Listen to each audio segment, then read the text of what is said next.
Tapi today ન્યૂઝમાં આપનું સ્વાગત છે। ડોલવણ તાલુકા વિકાસ અધિકારી નીકળ્યો લાચ્યો। સત્તાનો દુરુપયોગ કરનારા લાચ્યા અધિકારીઓએ સબક લેવા જેવો કિસ્સો બહાર આવ્યો।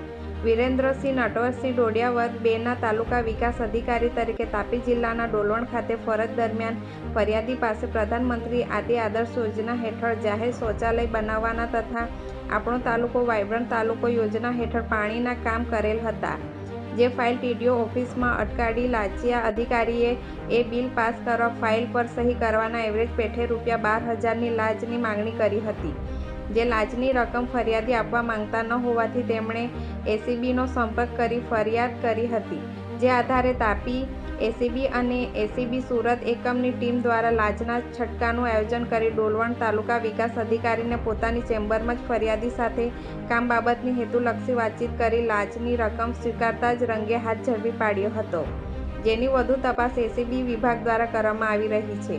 આ સમગ્ર ઘટનાથી ડોલવણ પંથકમાં તથા તાલુકા પંચાયતની કચેરી ખાતે સન્નાટો છવાઈ ગયો છે।